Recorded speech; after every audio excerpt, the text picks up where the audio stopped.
So in last class we have completed the second chapter, that is reproduction in flowering plants. So today I am going to start a new lesson, that is chapter number 3 in your syllabus, that is human reproduction. So this chapter will be for 7 marks. It will be for 7 marks in your examination. So ಇದರಲ್ಲಿ major ಆಗಿ ಒಂದು 5 marks diagram ಕೇಳ್ತಾರೆ. So almost compulsory 5 marks ಒಂದು diagram ಇದ್ದೇ ಇರುತ್ತೆ. So ಅದರ ಜೊತೆನಲ್ಲಿ 2 marks ಅಥವಾ 1 marks ಇಂದ 2 ಕ್ವೆಶ್ಚನ್ಸ್ ಕೇಳ್ತಾರೆ ಇದರಲ್ಲಿ. ಓಕೆ, ಸೊ ಮೋಸ್ಟ್ ಇಂಪಾರ್ಟೆಂಟ್ ಈ ಚಾಪ್ಟರ್ ನಿಮಗೆ diagrams. So in this chapter mainly you are going to study about the detailed aspects of human reproduction. Okay, so you know that reproduction is one of the physiological process where an organism is having the ability to produce offsprings of its own kind. All living organisms, they reproduce in one or the other way. It means either they reproduce by means of asexual method or they reproduce by means of sexual method. Okay, so you know that the sexual method of reproduction that will be involves the formation of gametes and the union of gametes. You have studied that in first chapter, that is in reproduction in organisms. So as we know that human beings are sexually reproducing organisms and humans are viviparous. You know what is a viviparous animal? So where the animal that can directly gives rise to birth of the young one. So such animals are said to be viviparous. So humans reproduce sexually, it means by the formation of gametes, and there will be a union of gametes, and the human beings are viviparous animals.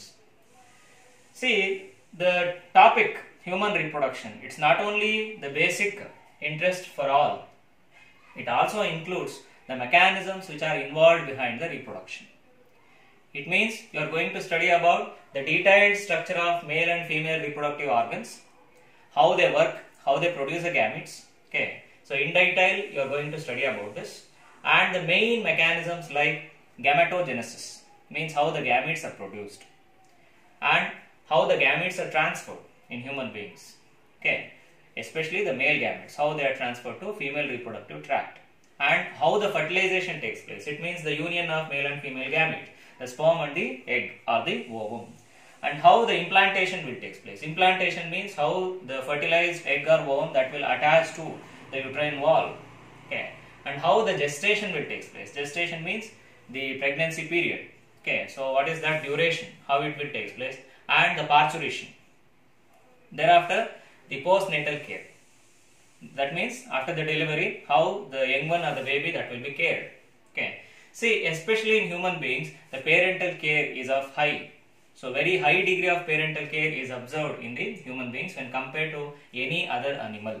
Okay, and we are sexually reproducing organisms. You know that males and females in humans, we are totally separate.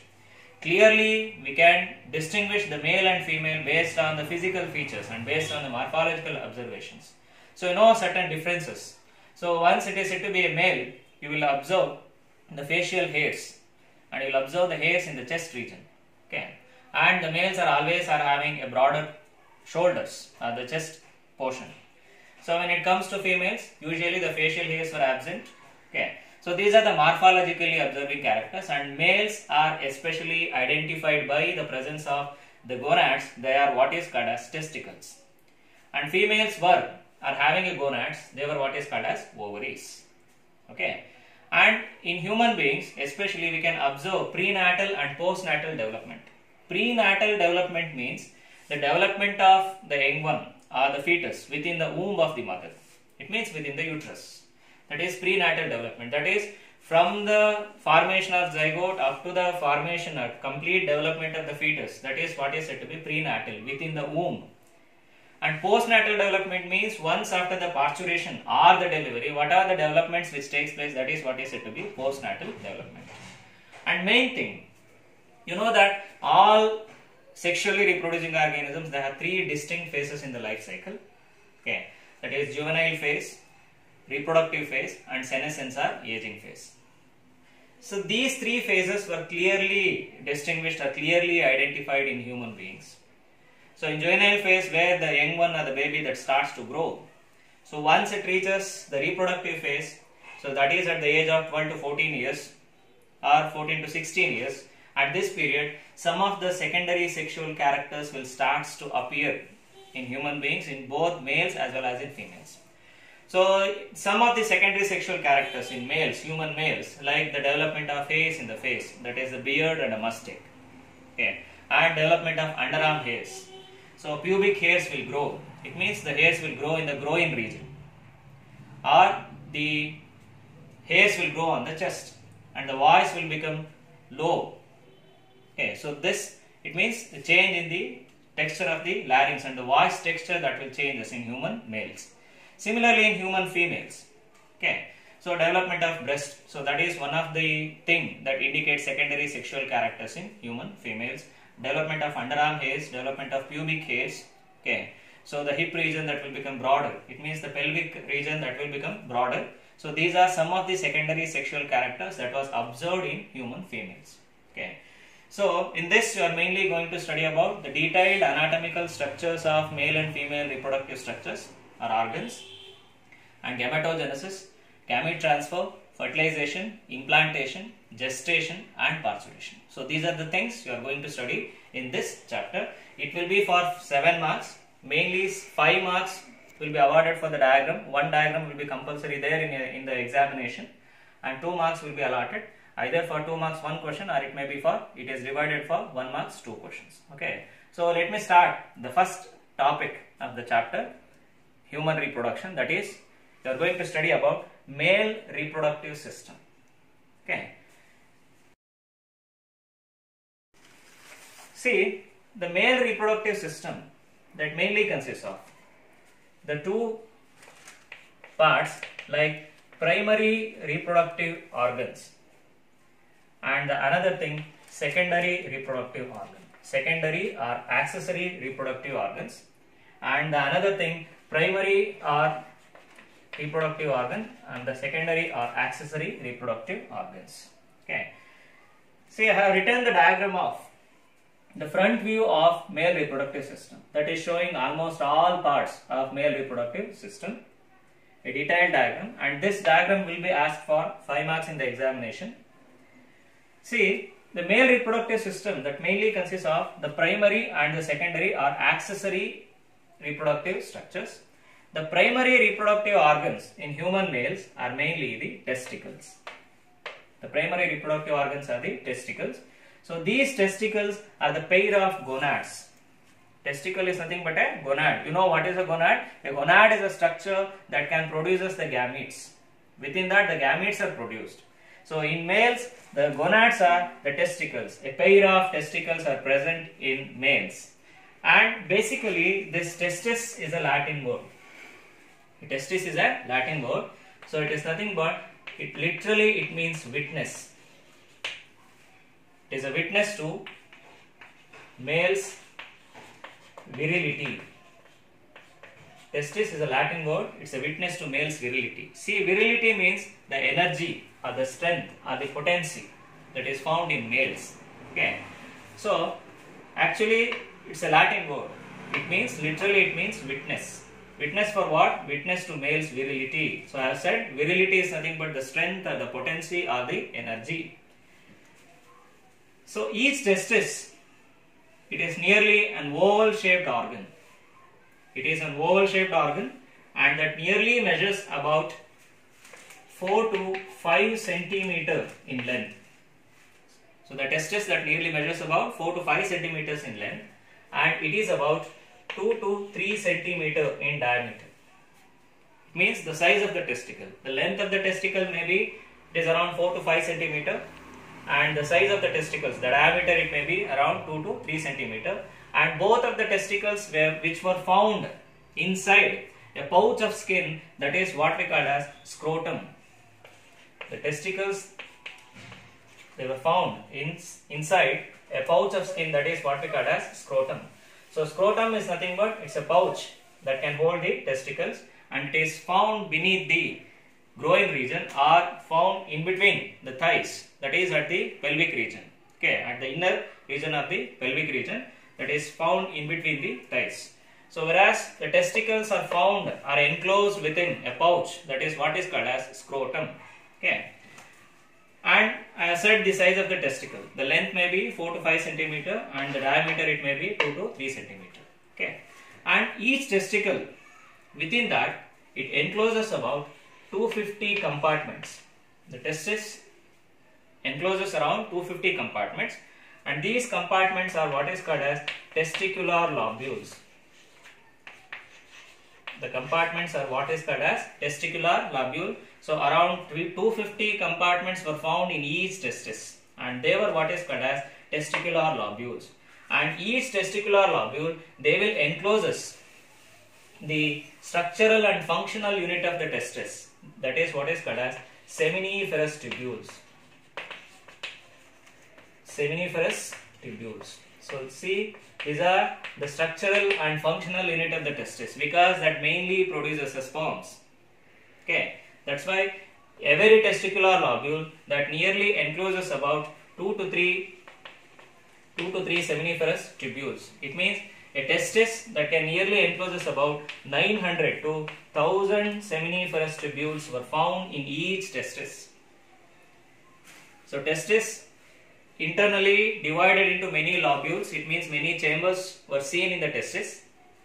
So there are about 250 chambers were seen, and they were what is called as testicular lobule, and each testicular lobule that can encloses a highly coiled tubules, and those highly coiled tubes or tubules, they were what we called as seminiferous tubules. These are the structural and functional unit of the testis. They mainly produces a sperm, and every lobule that nearly encloses about 2 to 3 seminiferous tubules. It means in a single testis, the number of seminiferous tubules that ranges from 900 to 1000 seminiferous tubules can be seen inside the testis, in each testis. Okay. And in between these seminiferous tubules, there are some interstitial cells are present. In between the tubules, the interstitial cells were present. Interstitial cells were present, and these interstitial cells, they were what we called as Leydig cells. The interstitial cells were called as Leydig cells, and these cells are mainly responsible for the formation of a male sex hormone, what is called as testosterone. The Leydig cells are responsible for the formation of a male sex hormone, what we call as testosterone. See, this testosterone, that's a major hormone that is found secreted in males, responsible for the formation of or the appearance of secondary sexual characters. It means what are the characters that can be observed in the males, and these characters will be mainly because of the presence or secretion of testosterone, and they were secreted by the cells found in the testis, what we call as Leydig cells. They were also called as interstitial cells. Okay, and the testicles, they were found within the abdominal cavity in the fetal stages of the development. When fetus is about 7th month in its development, or during the 7th month of the development of the fetus, the testicles will descend into scrotum. Until that, they were found within the abdominal cavity, in the lower abdominal cavity. When the fetus is about the age of, or at the age of 7th month, I am telling about the fetus, not about the baby. Okay. So baby means it comes once after the parturition. So when it is found within the womb, it is referred as a fetus. Okay. When it is around 7th month, the testicles will descend into the scrotum. I have said scrotum is a pouch, a sac of skin. Okay. So externally, the scrotum that consists of a wrinkled skin, and the testicles will descend into scrotum when baby or fetus is about 7th month in the womb. Okay. Until that, they were found within the lower abdominal cavity. They descends into scrotum through the structures, what we call as inguinal canal. Inguinal canal. So the testicles will descend into scrotum from the abdominal cavity into the scrotum through inguinal canal. So until that, they were found in the lower abdominal cavity, within the lower abdominal cavity. So once the fetus is about 7th month, they will descend into scrotum through inguinal canal. You might have observed or heard hernia in males. That is inguinal hernia in males. Okay, sometimes what happens, the intestine, some part of the intestine that can enter into scrotum through this inguinal canal. So where we will see bulging or swelling in the scrotal region, that is what we call as inguinal hernia. Okay, so that is one of the common cause in human males. Okay, so these are the primary sex organs, that is nothing but the pair of testicles. Okay, so they were said to be primary. What are primary sex organs? See, primary sex organ is the one that majorly produces the gametes. The other structures found in the male reproductive system, they were considered as accessory because they do not produce the gametes. They only carry the gametes, or they may add some other structures or elements for the gametes. So the testicles are the major gonads. They are the primary sex organs. They will produce as the gametes. So one of the function of the scrotum that can maintain the temperature within the testis. See, always testis will need a lower temperature for the formation of sperm, for the effective formation of the sperm. So the main function of the scrotum that will maintains the temperature within the testicles. Okay, it always lowers the temperature of the testis 2 to 3 degrees Celsius than that of the body temperature. See, when the temperature of the body increases, the scrotum that relaxes and carry the testicles slightly away from the body. Okay, when the temperature in the testicles decreases, gradually the scrotum that rises up, that shrinks, the scrotum that shrinks and brings the testicles too closer to the body. So thereby the temperature in the testicles, sufficient temperature can be maintained. So that is a major function of the scrotum, that can maintain the temperature of the testicles. Okay, so this is about the primary sex organs. They are nothing but the testes. Okay, so then the next thing is accessory sex organs or secondary sex organs. See, the accessory sex organs or the secondary sex organ that mainly includes the two components. One is the accessory ducts, and the second one is the accessory glands. Accessory ducts and the accessory glands. These are the two components of secondary sex organs. Okay. See, the first one is accessory ducts. Accessory ducts are nothing but these are the channels or the canals through which the sperms are conducted. The sperms are produced inside the testicles. They were conducted to external genitalia, that is nothing but the penis, through some channels or through some canals. They were what we call as accessory ducts. So these accessory ducts, they mainly includes the structures like rete testis. Rete testis mainly includes the canals like rete testis, then vas efferentia, then epididymis,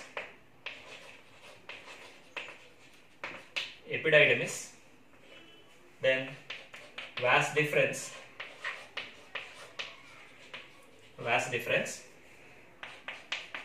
then ampulla. See, these are considered as accessory ducts. Okay. So the first one, rete testis. So this rete testis is nothing but it is a fine network of seminiferous tubules.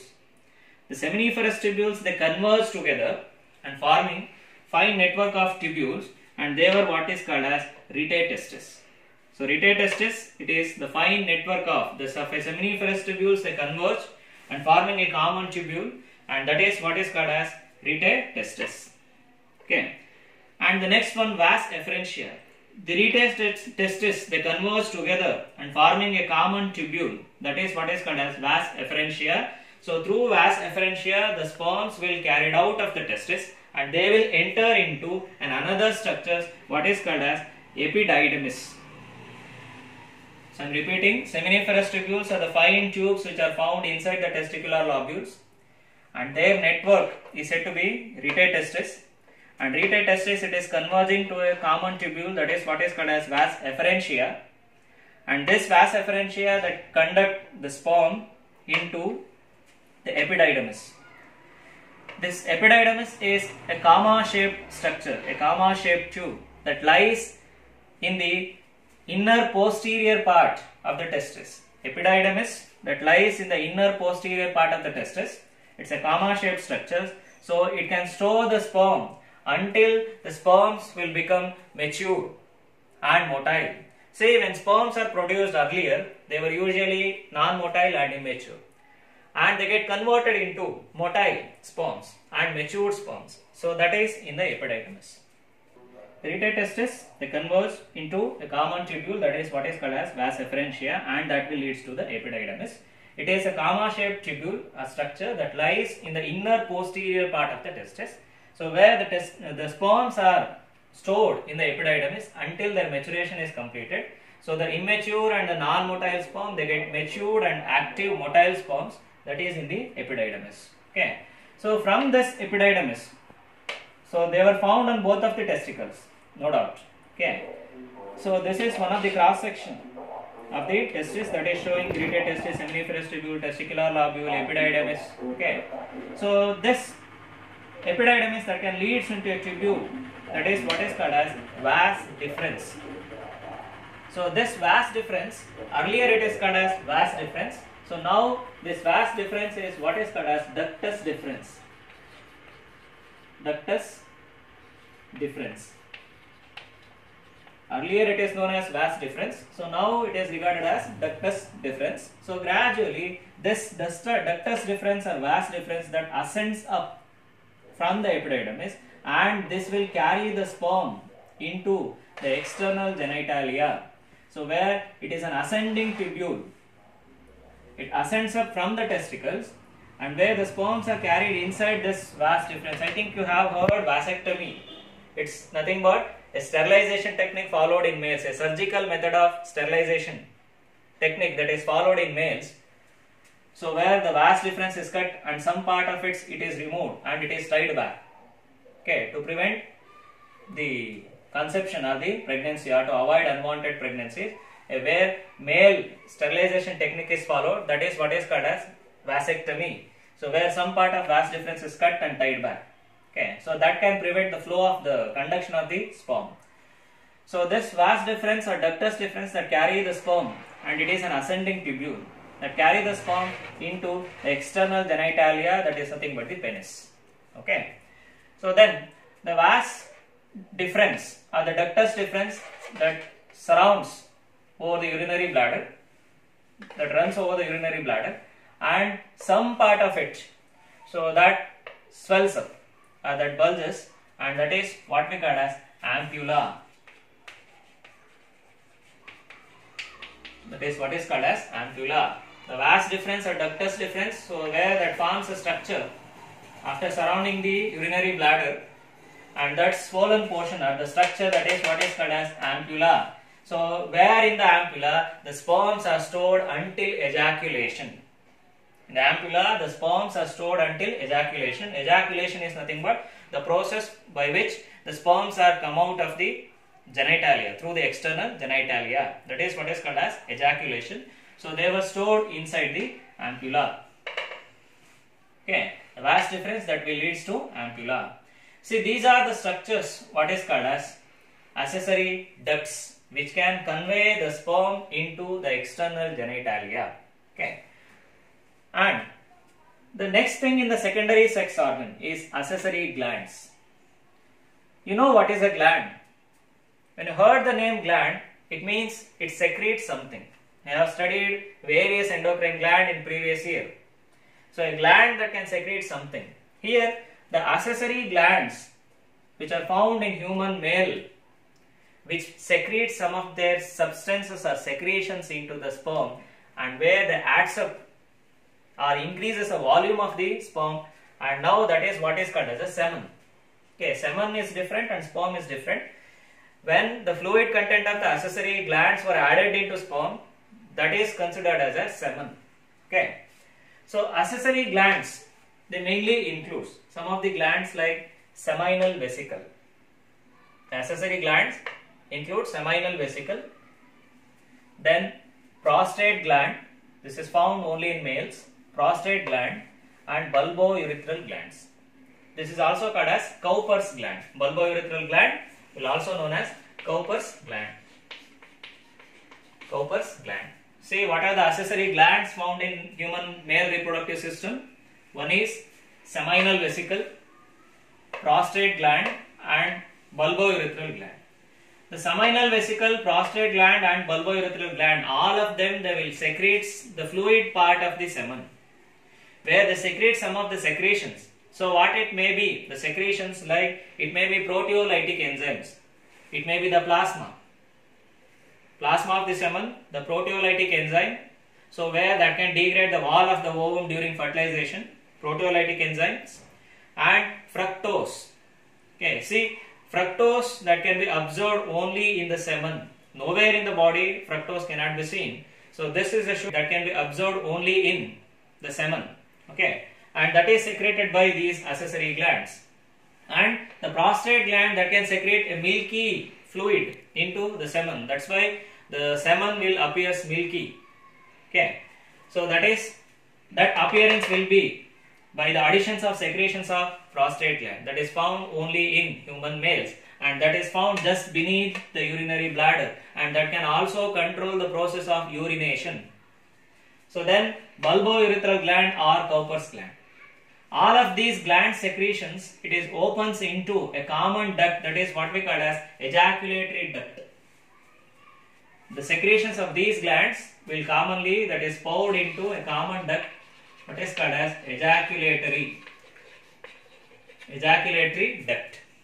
So that continues as urethra. You know what is urethra? That is a part of urinary system or excretory system. So where ureters are the tubes that can carry the urine from the kidney. So where the urine is stored inside the urinary bladder, and urinary bladder that opens into the structure, that is what is called as urethra. See, this urethra in human males is a common passage both for the transfer of urine and for the convey of the semen into the external genitalis. So where it propels out the urine as well as the urethra, that will propels out through the urethral meatus that is found at the tip of the glands of the penis. Okay. See, the gland secretions, it is added to the ejaculatory duct that is continues with the urethra. That can continue with the urethra, and that is conveyed into the external genitalia. Main function of the gland will add the fluid part of the semen. So when sperm and the secretions of these glands together, what is called as semen. So a normal ejaculation that nearly consists of 3 to 4 ml of semen. A normal ejaculation, a single ejaculation that consists of 3 to 4 ml of semen, and which encloses about nearly 300 to 400 million sperms. That consists of nearly 300 to 400 million sperms. See, millions of sperms which are produced in testicles every day. The average duration for the formation of sperm, it is around 72 to 74 days. It means many number of spermatogonia, they are in division state, in different states. They continuously divide and produce sperms each and every second and each and every day. Okay, and the average duration for the complete formation of completely matured and active sperm, it is about 72 to 74 days. Okay, and when the sperms combines with the secretions of these glands, I said it is what is called as semen. Okay, a milky fluid that is called as semen, and this semen, a normal ejaculation that consists of around 3 to 4 ml of semen, and this encloses about 300 to 400 million sperms. Okay, so these glands are the major essential structures found in human male reproductive system. So that includes seminal vesicle, bulbourethral gland and the prostate gland. So one thing in male reproductive system, urethra is a common passage. The semen from the ejaculatory duct, that ampulla also opens into ejaculatory duct, seminal vesicles also opens into ejaculatory duct, and other glands also opens into urethra. So where it's a common passage in human males, both for the exit of the urine and also for the ejaculation of the semen. But whereas in case of female reproductive system, females are having two separate paths. One is for the elimination of the urine, that is nothing but the urethra, and another one is for copulation or the birth chamber, that is what is called as vagina. Human females are having two separate openings, But whereas in males, a common passage, that is urethra, is the only part through which the urine as well as the semen that is ejected out. So these are the accessory or secondary sex organs. So that include accessory ducts and accessory glands. Accessory ducts includes rete testis, vas efferentia, epididymis, vas deferens or ductus deferens, and ampulla. These are accessory ducts. And accessory glands, that includes seminal vesicle, prostate gland, and bulbourethral gland. Okay. And the next thing is the external genitalia. The next structure in male reproductive system, it is external genitalia. External genitalia is nothing but the penis. This is nothing but the copulatory organ of the male. It is the copulatory organ of the male. You know what is a copulatory organ? This is an organ that is produced in sexually reproducing animals. Okay, those who are possessing internal fertilization. You know that the fertilization in human beings, it is internal. In almost all advanced animals, the fertilization is internal. Where those animals which possess internal fertilization, the males will possess a structure what is called as copulatory organ. So where this is an organ meant for the transfer of male gametes or the sperms into female reproductive tract, and that is what is called as copulatory organ. So the copulatory organ in humans, it is what we call as penis. See, this penis is completely muscular in nature. It is made up of spongy muscles. Okay, and these spongy muscles of the penis, they are mainly responsible for maintenance of the erection of the penis, and this requires a high blood pressure. The penis erection that requires a high blood pressure, and there will be a high supply of blood for the penis. Okay, so this is what we call as external genitalia. And the penis, that mainly consists of two structures, the two parts mainly. One is the shaft. This is the major portion of the penis. Okay, this is nothing but the body of the penis. And another one is its tip, that is what is called as glans or the head of the penis. The penis that consists of two major portions. One of the major portion, the body of the penis, is what we call as shaft, and the terminal portion of the penis, that is what we call as the head, or that is nothing but the glans. So this encloses, the penis will encloses inside, it encloses urethra, and it is covered by the glans of the penis. It is covered by a retractable skin, that is what is called as foreskin. It is movable, a movable or a retractable skin that can be seen over the penis, especially on the glans. That is what is called as foreskin. Okay, and the glans penis, or the tip of the penis, that opens to exterior by means of a small opening, that is what we call as urethral meatus. Urethral meatus. The penis that opens to exterior by means of a small opening, the glans, that is what is called as urethral meatus, through which the semen and the urine will be eliminated out or ejected out. Okay, so it is nothing but, it's a copulatory organ. I said, what is a copulatory organ? This is an organ found in the males to transfer the gametes into female reproductive tract. Okay, so here the male copulatory organ in humans, it is what is called as penis, totally made up of spongy muscles, receives high blood, supplied with a very rich amount of blood vessels, and high nerve endings are found at the tip of the penis, and mainly it consists of two portions. One is the shaft, that is nothing but the body, and another one is the tip, the swollen tip, that is what is called as glans, or the head of the penis, that encloses the urethra. So where urethra that opens into exterior at the glans, that is what is called as urethral meatus, through which the sperm or the semen and the urine will be ejected out. Okay, so this is about the external genitalia, that is nothing but the penis. This is the copulatory organ in males. So these are the structures which are found in the male reproductive system. See, the male reproductive system, that mainly consists of a pair of primary sex organs. They were what is called as testicles. So they are primary because they are the structures, they mainly produce the gametes. See, testicles are not only performing gamete forming or gamete formation, they also secrete some hormones, hence they are endocrine in function also. They produce gametes as well as hormones. Both the functions they will perform by the testicles.